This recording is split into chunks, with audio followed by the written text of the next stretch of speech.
Radio Kantipur, radio राष्ट्रको। काबुलको दलाल क्याम्पमा अझै अल्झिए सयौं नेपाली, जतिसक्दो छिटो उद्धार गरिदिन सरकारलाई आग्रह। उखु किसानको बक्यौता भुक्तानी तत्काल उपलब्ध गराइदिन विभिन्न 6वटा किसान संगठनको माग, तत्काल भुक्तानी नभए कडा संघर्षमा उत्रने चेतावनी। एमाले एकताको पहल गरिरहेका मध्यमार्गी नेताहरूलाई दुवै नेताको बेवास्ता, कारबाही फिर्ता र पार्टी दर्ता रोक्न भोलिसम्मको अल्टिमेटम। कांग्रेसको सदस्यता विवाद अझै टुङ्गिएन, करिब 45 जिल्लाका क्रियाशील सदस्यको सूची अन्यलमा। अफगानिस्तानबाट मानिसहरूको उद्धारका लागि व्यावसायिक हवाईजहाज प्रयोग गरिने, उद्धार गरी काबुलबाट सुरक्षित तेस्रो मुलुकमा लैजाने अमेरिकाको तयारी। र इङ्ग्लिस प्रिमियर लिग फुटबलको पछिल्लो खेलमा चेल्सी र टटनह्याम हटस्पर विजयी, स्पेनिस ला लिगामा रियल मड्रिड र लेभान्तेको बराबरी। नमस्कार, कान्तिपुर डायरीका साथमा रमेश र म पवन। सुरु गरौँ अहिलेसम्मका प्रमुख प्रसङ्गबाट। अफगानिस्तानको राजधानी काबुलबाट ठूला कम्पनीमा कार्यरत नेपाली कामदारको उद्धार भए पनि साना कम्पनीमा काम गर्ने र कामविहीन नेपाली भने दलाल क्याम्पमै अल्झिएका छन्। उनीहरूले जतिसक्दो छिटो उद्धार गरिदिन नेपाल सरकारलाई आग्रह गरेका छन्। काबुलको एक भवनमा बस्दै आएका एक नेपालीले कान्तिपुरसँग भने, हामी अहिलेसम्म दलाल क्याम्पमै छौँ, पहिला भन्दा गाह्रो छ, बाहिरको स्थिति पनि ठिक छैन, जतिसक्दो छिटो उद्धार भए हुन्थ्यो, हामी यहाँबाट छिटो निस्कन चाहन्छौँ। उनीसँगै 40 जना नेपालीको समूह छ, उनीहरू 6 देखि 16 महिना अगाडि काबुल हुन्। उनले भने, यस्तो स्थिति आयो कि रोजगारी होइन, जीवन जोगाएर स्वदेश फर्कन पनि कठिन भयो। सुरक्षाका डरले आफ्नो परिचय पत्र र काबुलसम्म पुर्याउने दलालबारी उनीहरूले बताउन चाहेका छैनन्। 15 जनाको अर्को समूहमा रहेका एक नेपालीले भने, जति अलपत्र परेका छन् सबै एजेन्टबाट आएका छन्। अहिले काबुलमा अलपत्र नेपाली बीच सम्पर्क बढेको छ। उद्धारका लागि उनीहरूले परराष्ट्र मन्त्रालय, दिल्ली स्थित नेपाली दूतावास र काबुलमा तोकिएका सम्पर्क व्यक्तिसँग कुराकानी गरिरहेका छन्। ती नेपालीले भने, विमानस्थलसम्म कसरी पुग्ने र उड्ने निकै चुनौती छ। काबुल छोड्न चाहने हजारौं अफगान नागरिकले विमानस्थलमा ढोका घेरेका छन्। दोलखाका सुमन मोक्तानले भने, हामी झण्डै 72 घण्टाको सङ्घर्षपछि विमानस्थल प्रवेश गर्न पायौं। प्रवेशद्वारमा घम्साघम्सी चल्छ, अमेरिकी सेनाले भित्र छिर्न दिँदैन, भिडभाड व्यवस्थापन गर्न नसकेपछि सेनाले हवाई फायर गरिरहन्छ। एक साता यता विमानस्थलमा 20 जनाको ज्यान गइसकेको छ। विमानस्थल प्रवेश गरेको 2 दिनपछि मोक्तानले शनिबार बिहान काबुल छोड्न पाएका थिए। एमालेका मध्यमार्गी नेताहरूले पार्टी एकताका लागि भन्दै अघि सारेका शर्त सहितका मागप्रति अध्यक्ष केपी शर्मा ओली र नेकपा एकीकृत समाजवादी दर्ता अगाडि बढाएका माधव कुमार नेपालले बेवास्ता गर्नुभएको छ। दुवैले उनीहरूका शर्त मान्न नसकिने प्रतिक्रिया दिनुभएको छ। भीम रावल सहित स्थायी कमिटिका 9 सदस्यले बिहिबार वक्तव्य मार्फत 10 मुद्दे कार्यान्वयन र नेपाल सहित 14 सांसदमाथिको कारबाही फिर्ता लिन ओलीसँग माग राखेका थिए भने अलग पार्टी दर्ता प्रक्रिया रोक्न र एकतामा सकारात्मक हुन नेपालसँग आग्रह गरेका थिए। उनीहरूले दुवै नेतालाई भोलिसम्मको अल्टिमेटम दिएका छन्। नयाँ पार्टी खोलिसकेका नेपालले मात्र होइन, अध्यक्ष ओलीले पनि माग बेवास्ता गरेपछि एकताको कोसिस गरिरहेका उनीहरू कसरी अघि बढ्ने भन्ने अन्यलमा छन्। मध्यमार्गी धारमा युवराज गेवाली, सुरेन्द्र पाण्डे, अष्टलक्ष्मी साक्य, अमृत बोहरा, घनश्याम भूषाल, योगेश भट्टराई, भीम आचार्य, गोकर्ण विष्ट र रघुजी पन्त सहित नेपाल समूहमा रहेका तर विभाजनमा साथ नदिएका नेता र सांसद छन्। केन्द्रीय सदस्य र सांसद गरी 57 जनाको भेलाले 10 बुँदे सहमतिको अक्षरशः कार्यान्वयन, 14 सांसदमाथिको कारबाही फिर्ता गर्नुपर्ने र दल दर्ता प्रक्रिया रोक्नुपर्ने माग राखेका थिए।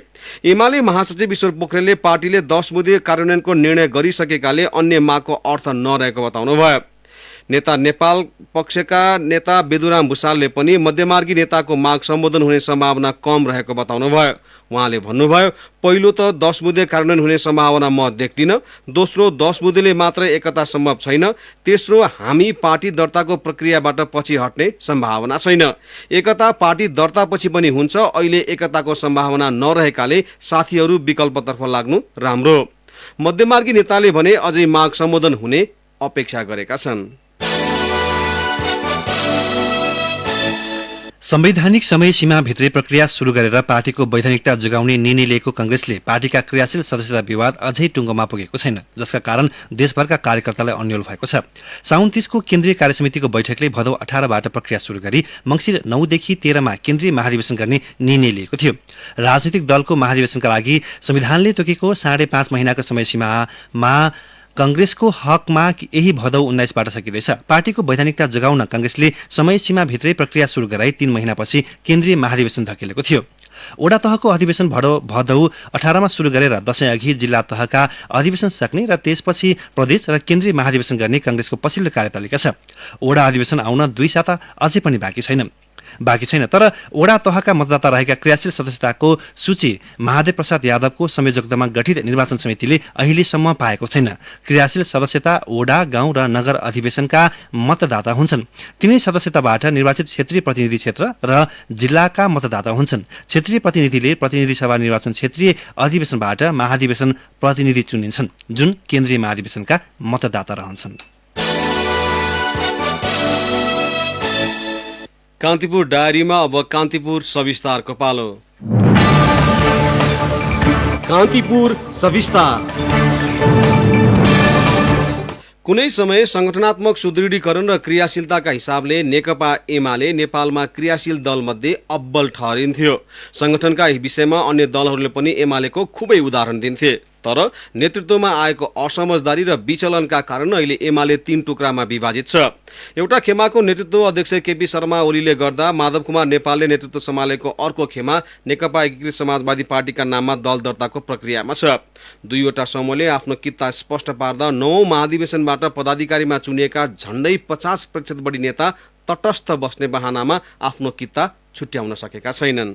नेकपा एमाले भित्र नेतृत्व हस्तान्तरण हुने भए सम्हाल्न तयार हुनुपर्ने दोस्रो पुस्ताका नेता अहिले कुन समूहमा रहने भनेर आफ्नो कित्ता छुट्याउन सकेका छैनन्। दुई धारमा विभाजित भएका नेता र कार्यकर्ताले आफ्नो लाइन समाउँदा नेतृत्वको लाइनमा रहेका दोस्रो पुस्ताको अलमलले मुलुककै भविष्यमाथि पनि प्रश्न नउब्जाउला भन्न सकिन्न। वरिष्ठ नेता माधव कुमार नेपालले नेतृत्व गरेर निर्वाचन आयोगमा दर्ता प्रक्रियामा रहेको नेकपा एकीकृत समाजवादी पार्टीकी नेत्री रामकुमारी झाँक्री दोस्रो पुस्तालाई यसरी व्यङ्ग्य गर्छिन्। को चाहिँ नेतृत्व लिन तयार भएको त? रेसमा भएको मान्छे सेकेन्ड, मिनेट, घण्टाले को अगाडि आछ त? उसले चाहिँ मुलुकका राजनीति, एजेन्डा, विश्वास, होप सारा चीज बोकेर को आछ त? केपी ओलीले कसलाई नेतृत्व दिने? एवं रीतले माधव नेपालले कसलाई नेतृत्व दिने त? को आयो त? जब ऊ आफ्नो तयारी गर्दैन र त्यही नेतृत्वको छत्रछायामा आफूलाई त्यहाँबाट सीमित लाभका लागि ऊ तयार हुन्छ भने त नेतृत्व हस्तान्तरण त फगत पब्लिक कन्जम्सनको लागि गरिएको गफ भएन र? नेत्री झाँक्रीले भने चाहिँ एमाले अध्यक्ष केपी शर्मा ओली वा माधव कुमार नेपालले नेतृत्व हस्तान्तरण गर्छु भन्दा लिने कसले भन्ने प्रश्न जगजाहेर छ। विभिन्न बहानाबाजीमा गुट उपगुटमा रुमलिन थालेको नेपालको राजनीतिको असर एमाले भित्रको युवा पुस्तामा पनि परेको हो। नेतृत्व लिन अब्बल छु भनेर प्रमाणित गर्नुपर्ने अवस्थामा आफ्नो अस्तित्व र बार्गेनिङका लागि एमालेका दोस्रो पुस्ता शक्ति केन्द्रको परिधिभित्रै रमाउन थालेका छन्। 9 महाधिवेशनबाट पदाधिकारीमा चयन भएका मध्ये 50% नेता अहिले दोधारमा छन्। एमाले नेता लालबाबु पण्डित तटस्थ बस्ने नेतामा दुविधा, शंका र अनिश्चितताले गर्दा आफ्नो लाइन स्पष्ट पार्न नसकेको बताउँछन्। अहिले पनि केही नेताहरू अलमलमा हुनुहुन्छ र एक किसिमको उहाँहरू बीचमा मानसिक रूपमा तरलता छ। उहाँहरूमा एउटा के हो भने अलि अनिश्चितताले घर गरेछ, अर्को के हो भने आफै भित्र दुविधा पनि छ र अर्को कुरा शंका पनि छ। दोस्रो तहका नेता र उनीहरूलाई साथ दिने अन्य नेताले पनि आफू कता लाग्ने भन्ने स्पष्ट पार्न नसक्दा कतै एमाले भित्र तेस्रो शक्ति उदय हुन लागेको त होइन भनेर प्रश्न उठ्न थालिसकेको छ। तटस्थ बस्ने नेताहरूले यसअघि कार्यदल स्तरमा भएको छलफलपछि तयार 10 बुँदे सहमति अक्षरशः पालना हुनुपर्ने शर्त राखेका छन्। उनीहरूले आफूहरू कुनै समूहमा नलाग्दा माधव कुमार नेपाल पनि एमालेमै फर्किन्छन् कि भन्ने आधार देखाउन पनि खोजेका छन्। वास्तविकता के हो त? नेता सोमप्रसाद पाण्डे भन्छन्, हामीले आफ्नो धार क्लियर गर्ने भन्दा पनि पहिला पार्टी एकताको निम्ति जोडबल गरौं भनेर लागेको हो र अर्को शक्ति चाहिँ निस्कँदैन। के हुन्छ भनेदेखि चाहिँ यदि एकता हुन सकेन भने दुई धारमै हाम्रो चाहिँ सांसदहरू, हाम्रा केन्द्रीयकरण सदस्यहरू दुईपट्टि लाग्नुहुन्छ। त्यसमा चाहिँ कुनै खालको दुविधा चाहिँ छैन र तेस्रो धार बनेर अर्को पार्टी खोल्ने खालको सोचाइ चाहिँ होइन। तत्कालीन नेकपा रहँदै शुरू भएको एमाले खेमाभित्रको खटपट अन्ततः 5 महिनापछि पार्टी विभाजनको स्थितिमा आइपुगेको छ। अध्यक्ष ओली र वरिष्ठ नेता नेपाल बीचको असमझदारीको परिणामले नै पार्टी फुटको स्थिति बनेको हो। शीर्ष नेतृत्वलाई सहज अवतरण गराएर आफूले नेतृत्व लिए पार्टीलाई मजबुत बनाउनु पर्नेमा दोस्रो तहका नेता आफ्नो गन्तव्य प्रति नै अनभिज्ञ देखिन्छन्। आफ्नो गन्तव्य पहिल्याउन कठिन देख्ने नेताले मुलुकलाई देखाउने बाटो कस्तो होला त्यो भने सोचनीय विषय बनेको छ। रेडियो कान्तिपुरका लागि बासु खड्का। कान्तिपुर सविस्तारपछि कान्तिपुर डायरीमा ब्रेकको पालो। ब्रेकपछि कान्तिपुर डायरीमा अब बाँकी प्रसङ्ग। नेकपा माओवादी केन्द्रले विभिन्न प्रदेशमा रिक्त रहेका पदाधिकारी र जिल्ला इन्चार्ज तोकेको छ। पार्टी केन्द्रीय कार्यालय पेरिस डाँडामा हिजो बसेको स्थायी कमिटिको बैठकले विभिन्न प्रदेशमा रिक्त रहेका पदाधिकारी तथा सबै जिल्लामा इन्चार्ज तोकेको हो। नेकपा विभाजन भएपछि ती स्थान रिक्त अवस्थामा थिए। यो सँगै स्थायी समिति बैठकले विभागको प्रमुख पनि तोकेको प्रवक्ता नारायण काजी श्रेष्ठले बताउनुभयो। जिल्ला समन्वय समितिको संयोजक तोक्ने काम भने सम्बन्धित प्रदेशलाई दिएको छ। उहाँले भन्नुभयो, बैठकमा मुख्यतया केन्द्रीय समितिले स्थायी समितिलाई दिएको निर्देशन र जिम्मेवारी पूरा गर्ने एजेन्डामा छलफल भयो। विभिन्न प्रदेशका रिक्त पदाधिकारीहरू जिल्ला समितिका, जसलाई अहिले जिल्ला समन्वय समितिका रूपान्तरण गरिएको छ, इन्चार्जहरू तोक्ने काम भएको छ। पार्टीका विभिन्न विभागहरूको प्रमुख तोक्ने काम भएको छ। त्यसो गर्दा कतिपय जिल्लाहरूमा केन्द्रीय समितिका सदस्यहरू नभएको जिल्लाहरूमा केन्द्रीय प्रतिनिधि तोकेर उहाँहरूलाई इन्चार्जको जिम्मेवारी दिएको उहाँले बताउनुभयो। उहाँका अनुसार जिल्ला समन्वय समितिका संयोजकहरू तोक्ने काम भने सम्बन्धित प्रदेश समितिलाई नै दिएको छ। सबै केन्द्रीय सदस्यहरूलाई जिम्मेवारी निश्चित गर्ने काम भएको पनि उहाँले बताउनुभयो। उहाँले भन्नुभयो, प्रदेश र जिल्ला जिम्मेवारीहरू तय गरिएका छन्। यसका साथसाथै अब हामीले राष्ट्रिय सम्मेलनलाई केन्द्रबिन्दुमा राखेर वडा अधिवेशन, पालिका अधिवेशन र त्यस पछाडि प्रदेश अधिवेशन गर्ने सम्बन्धमा पार्टीको निर्वाचन आयोगले निर्वाचन नियमावली तय गरेका छौं। निर्वाचन निर्देशिका पनि तयार गर्ने काम भइरहेको छ। हामीले निर्वाचन नियमावली र निर्वाचन निर्देशिकालाई छिट्टै तल पठाइदिनेछौं। त्यसका आधारमा अधिवेशनका कामहरू सम्पन्न हुने उहाँले बताउनुभयो। बैठकले पार्टीलाई व्यवस्थित र विधिसङ्गत रूपले सञ्चालन गर्दै अन्य कम्युनिस्ट शक्तिहरूसँग एकता र ध्रुवीकरणका लागि वार्ता गर्ने पहल गर्ने निर्णय गरेको पनि प्रवक्ता श्रेष्ठले जानकारी दिनुभयो। संघीय राजधानी काठमाडौँका घर, सडक, चोक र गल्लीमा फोहोरको डुङ्गुर लागेको छ। यसअघि जस्तो विवाद भएर होइन, नुवाकोटको सिस्टोल स्थित ल्यान्डफिल साइटमा फोहोरको पहाडमाथि गाडी गुड्न नसकेकाले उपत्यकाका 2 महानगर सहित नगरपालिकाहरूले फोहोर उठाउन छाडेका हुन्। फोहोरको डुङ्गुरमाथि बाटो बनाउन अझै 15 दिन लाग्ने नगरपालिकाहरूले बताएका छन्। उपत्यकाको फोहोर मैला व्यवस्थापन गर्न 3-4 वर्षका लागि भनेर लिएको सिस्डोलमा फोहोरको पहाड बनिसक्दा पनि 40 वर्षसम्म व्यवस्थापन गर्न सकिने भनेर नुवाकोट र धादिङ सीमा क्षेत्रको बन्चरे डाँडामा बनाउन थालिएको ल्यान्डफिल साइट भने 18 वर्षदेखि अलपत्रै छ। सिस्टोल ल्यान्डफिल साइटसम्म फोहोर बोकेका गाडी पुग्न सक्ने अवस्था नरहेकाले फोहोर मैला संकलनको काम रोकिएको ललितपुर महानगरपालिकाका प्रवक्ता राजु महर्जनले बताउनुभयो। उहाँले भन्नुभयो, अझै 15 दिन त्यहाँ फोहोर फाल्न नसकिने अनुमान गरेका छौं। पानी पर्न रोकिएपछि बाटो मर्मत गरेर फोहोर संकलन गर्न सकिन्छ।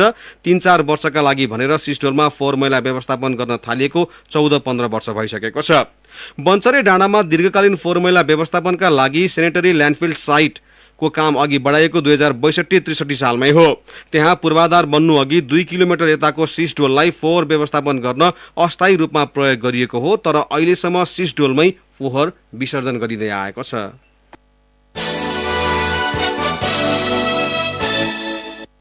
धरानस्थित बीपी कोइराला स्वास्थ्य विज्ञान प्रतिष्ठानमा खरिद गरिएका महँगा मेडिकल उपकरण मध्ये 19 प्रकारका उपकरण हालसम्म उपयोग नगरी थन्काएर राखेको पाइएको छ। महालेखा परिषदको 58औं वार्षिक प्रतिवेदनले ती उपकरण प्रयोग नहुँदा उपचार प्रभावित भएको र खरिद खर्च उपलब्धिविहीन भएको जनाएको छ। बीपीले phototherapy, CT scan, ventilator, syringe pump, optical coherence tomography, OCT, cancer diagnosis, cancer पहिचान गर्ने इम्युनोहिस्टोकेमिस्ट्री मसिन, अर्थोपेडिक हाड जोड्ने विभागमा एउटा अपरेसन थिएटर, ओटी टेबल लगायत उपकरण ल्याएदेखि थन्काएर राखिएको छ। सिटी स्क्यान मसिन भने मर्मत नगरी अर्को नयाँ खरिद गर्ने भनेर 2 महिना अघि कवाडी बनाएर निकालिएको छ। प्रतिष्ठानमा भेन्टिलेटर र आइसियू अभाव देखाएर बिरामी अन्यत्र पठाउने गरिएको छ। प्रतिष्ठानका एक वरिष्ठ चिकित्सकले भने महालेखा परीक्षाको प्रतिवेदनले औँल्याएका ती मेडिकल उपकरण व्यापारीसँग मिलेमतोमा किनिएका हुन्। करोडौं रुपियाँमा किनिएका ती मसिनमध्ये केही कमसल थिए भने प्रयोग गर्न योग्य जनशक्ति पनि भएनन्। कति त जडान र परीक्षण नगरी आपूर्तिकर्ताहरूले अग्रिम भुक्तानी लिइसकेका छन्। 256 स्लाइसको सिटी स्क्यान ल्याउन प्रतिष्ठानले काठमाडौँको म्याक्स मेडिटेक कम्पनीलाई 2077 भदौमा 16 करोड रुपियाँको 50% अग्रिम भुक्तानी दिएको थियो। तर अहिलेसम्म मसिन ल्याउने सुरसार म्याक्सले गरेको छैन, जबकि ठेक्का पाएको 120 दिनभित्र उपकरण जडान, परीक्षण र सञ्चालन र प्रतिष्ठानका प्राविधिकहरूलाई चलाउन सिकाउनु पर्ने प्रतिष्ठानसँग गरेको खरिद सम्झौतामा उल्लेख छ। संघीय राजधानीलाई तराईसँग जोड्न निर्माणाधीन काठमाडौँ निजगढ द्रुत मार्गमा वन्यजन्तुका लागि 2 अन्डरपास निर्माण हुने भएको छ। सडकले वन्यजन्तुको आवागमनमा बाधा नपार्न नेपाली सेनाले कोरियाली परामर्शदाता मार्फत स्थलगत अध्ययन गराएको हो। एनिमल पासको डिजाइन सम्बन्धमा दक्षिण कोरियाली परामर्श कम्पनी एसियन इन्जिनियरिङ कर्पोरेसनले स्थलगत अध्ययन पूरा गरेर प्रतिवेदन दिएको नेपाली सेनाले जनाएको छ। सैनिक प्रवक्ता सन्तोष बल्लभ पौडेलले भन्नुभयो, कन्सल्ट्यान्टले स्थलगत अध्ययन पूरा गरेपछि हामी अब कस्तो अन्डरपास बनाउने भन्ने फेजमा छौं। 2टा अन्डरपास बनाउने डिजाइन छ। द्रुत मार्गको मुनिबाट वन्यजन्तु आवागमनका लागि पास निर्माण हुने उहाँले बताउनुभयो। ललितपुरको खोकनादेखि बाराको निजगढ जोड्ने 72.5 किलोमिटर लम्बाइको द्रुत मार्ग निर्माणको जिम्मा सरकारले नेपाली सेनालाई दिएको छ। छोटा 3 सुरुङ मार्ग र 87 वटा पुल रहने डिजाइनमा निर्माणाधीन सडकले वन्यजन्तुलाई बाधा नपार्न सेनाले कोरियन कम्पनीलाई परामर्शदाता ल्याएको हो। राष्ट्रिय गौरवको आयोजना मध्येको यो सडक निर्माण हुने क्षेत्रमा पहाड, तराई र वन जंगलको भूभाग पर्छ। कान्तिपुर डायरीमा पुनः ब्रेकको पालो। ब्रेकपछि कान्तिपुर डायरीमा अब आर्थिक प्रसंग। उखु किसानको बक्यौता भुक्तानी तत्काल उपलब्ध गराइदिन विभिन्न 6वटा किसान संगठनले सरकारसँग माग गरेका छन्। लामो समयदेखि चिनी मिलले उखु किसानको रकम भुक्तानी नगरेको भन्दै किसान संगठनहरूले किसानलाई तत्काल रकम उपलब्ध गराइदिन माग गरेका हुन्। संगठनले हिजो संयुक्त वक्तव्य जारी गर्दै चिनी मिल र अन्य व्यापारीलाई बेचेको उखुको भुक्तानी बाबत पाउनुपर्ने सम्पूर्ण रकम ब्याज तथा हर्जाना सहित एकमुष्ट प्रदान गर्न माग गरेका हुन्। किसानको उखु किनेर पैसा नतिन्ने, वर्षौं झुलाएर राख्ने उद्योग व्यापारी र तिनको संरक्षण गर्ने राज्यका लागि राष्ट्रिय लज्जाको विषय भएको उनीहरूले बताएका छन्। साथै उनीहरूले सरकारको तर्फबाट प्रदान गरिनुपर्ने तोकिएका अनुदान रकम पनि अविलम्ब भुक्तानी गराउन माग गरेका छन्। किसानको रकम तत्काल भुक्तानी नगरिएमा कडा संघर्षमा उत्रने पनि संगठनले चेतावनी दिएको छ। सरकारले अन्डामा आत्मनिर्भर भएको दावी गरे पनि पर्याप्त उत्पादन नहुँदा बजार मूल्य बढेको बढै छ। पछिल्लो 1.5 वर्षमा प्रति क्रेट अन्डाको मूल्य 115 रुपियाँ बढेको नेपाल अन्डा उत्पादक संघले जानकारी दिएको छ। खुद्रा बजारमा भने प्रति क्रेट 215 रुपियाँसम्ममा कारोबार भइरहेको छ। संघले 2076 पुसमा ठूलो अन्डाको प्रति क्रेट मूल्य 275 रुपियाँ र सानो अन्डाको प्रति क्रेट मूल्य 255 रुपियाँ तोकेको थियो। अहिले बढेर ठूलो अन्डाको मूल्य प्रति क्रेट 390 र सानो अन्डाको 360 रुपियाँ पुगेको छ। संघले नै मूल्य बढाएपछि खुद्रा बजारमा पनि सोही अनुसारको वृद्धि भएको छ। खुद्रा बजारमा अहिले प्रति क्रेट 490 रुपियाँसम्म बिक्री भइरहेको छ। नाम उल्लेख गर्न नचाहने एक खुद्रा व्यापारीले भने होलसेलमा मूल्य बढाएका छन्, मूल्य घटाउन भन्दा अन्डा दिन मान्दैनन्, त्यसैले खुद्रा बजारमा पनि मनलाग्दी भएको छ। उपभोक्ताले एउटा अन्डा किन्दा 20 रुपियाँ तिर्छन्, 2वटा किन्दा 35 रुपियाँ। राष्ट्रिय कुखुरा बिक्री व्यवसायी महासंघका सचिव देवकुमार गिरीले पनि उत्पादन कम भएकै कारण बजारमा मूल्य वृद्धि भइरहेको दावी गर्नुभयो।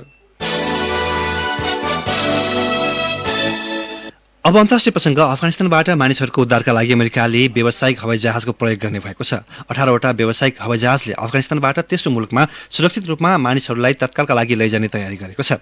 काबुलबाट छिटोभन्दा छिटो नजिकको सुरक्षित स्थानमा लैजाने अमेरिकी रक्षा मन्त्रालयको तयारी छ। अमेरिकाका राष्ट्रपति जो बाइडेनले 28,000 मानिसलाई हिजोसम्म उद्धार गरिसकिएको बताउनु भएको छ। हालसम्म काबुल स्थित अन्तर्राष्ट्रिय विमानस्थलमा उद्धारका लागि भएको भिडका क्रममा 20 जनाले ज्यान गुमाइसकेका छन्। विमानस्थल बाहिर अवस्था केही सामान्य बन्दै गइरहेको बीबीसीले उल्लेख गरेको छ। तालिबानले सहयोग गर्दै विमानस्थल हुँदै बाहिर जान चाहनेलाई व्यवस्थित गर्ने तथा लाइनमा लगाएर सहयोग गरिरहेको विमानस्थलको सुरक्षामा खटिएको बेलायती सेनाले उल्लेख गरेको छ। हालसम्म बेलायतले 5,700 जनाको उद्धार गरेको छ। अब खेल प्रसंग। स्पेनिस ला लिगामा भएको पछिल्लो खेलमा रियल मड्रिड र लेभान्ते रोमाञ्चक बराबरी गर्दै अङ्क बाँडेका छन्। 3-3 गोलको बराबरी गर्दै दुवै टोलीले अङ्क बाँडेका हुन्। गारेथ बेलले गोल गर्दै रियलका लागि अग्रता दिलाएको खेलमा भिनिसियस जुनियरले 2 गोल गरे। लेभान्तेका लागि होजे कम्पाना र रोबरले समान 1-1 गोल गर्दै बराबरी गर्न सफल भए। खेलको अन्तिम केही मिनेटमा लेभान्ते 10 खेलाडीमा सीमित भए पनि रियल मड्रिडले त्यसको फाइदा उठाउन सकेन। ला लिगामा रियल सोसिएडाड र एटलेटिको मड्रिडले पछिल्लो खेलमा जित हात पारेका छन्। रियल सोसिएडाडका लागि मिकेल अर्जाबालाले पेनाल्टी मार्फत गरेको एकमात्र गोल नै जितका लागि पर्याप्त भयो। एथलेटिको मड्रिडले पनि इल्चेमाथि समान 1-0 को अन्तरको जित निकाल्न सफल भएको हो। यसैगरी इल्चेका लागि एन्जल कोरियाले गोल गरेका थिए। र इंग्लिश प्रिमियर लिग फुटबलको पछिल्लो खेलमा चेल्सी र टटनह्याम हटस्पर विजय भएका छन्। चेल्सीले आर्सेनलमाथि 2-0 को जित निकालेको हो। चेल्सीका लागि रोमेलु लुकाकु र रिस जेम्सले गोल गर्दै जित दिलाए। टटनह्याम हटस्परले ओल्भरह्याम्पटनमाथि 1-0 को जित निकाल्यो। उसका लागि एकमात्र गोल अलिडाईले गरे। उता गैराती नै भएको अर्को खेलमा साउथह्याम्पटन र म्यान्चेस्टर युनाइटेड बीच बराबरी भएको छ। साउथह्याम्पटनका लागि फ्रेड र म्यान युनाइटेडका लागि मेसन ग्रिनवुडले गोल गर्दै बराबरी गरेका हुन्। अब मौसम सम्बन्धी जानकारी। काठमाडौँ उपत्यका सहित मुलुकका अधिकांश भूभागमा सामान्य बदली भई केही स्थानमा हल्कादेखि मध्यम वर्षाको सम्भावना रहेको जल तथा मौसम पूर्वानुमान महाशाखाले जनाएको छ। प्रदेश 1 बागमती र गण्डकी प्रदेशका केही स्थानमा मेघगर्जन चट्याङ सहित भारी वर्षाको सम्भावना रहेको महाशाखाको अनुमान छ। केही बेर अघि 20 डिग्री सेल्सियस मापन गरिएको काठमाडौँ उपत्यकाको अधिकतम तापक्रम 23 डिग्री सेल्सियससम्म पुग्नेछ। सूर्योदय बिहान 5:38 भयो भने सूर्यास्त साँझ 6:34 हुनेछ। अब त्यसै कान्तिपुर डायरी समाप्त हुन्छ। बिहान 8 बजे इकोनोमिक्स एन्ड डेभलपमेन्ट डायरीका साथ आउने नै छौँ। तबसम्मका लागि रमेश र पवनलाई आज्ञा दिनुहोस्। नमस्कार।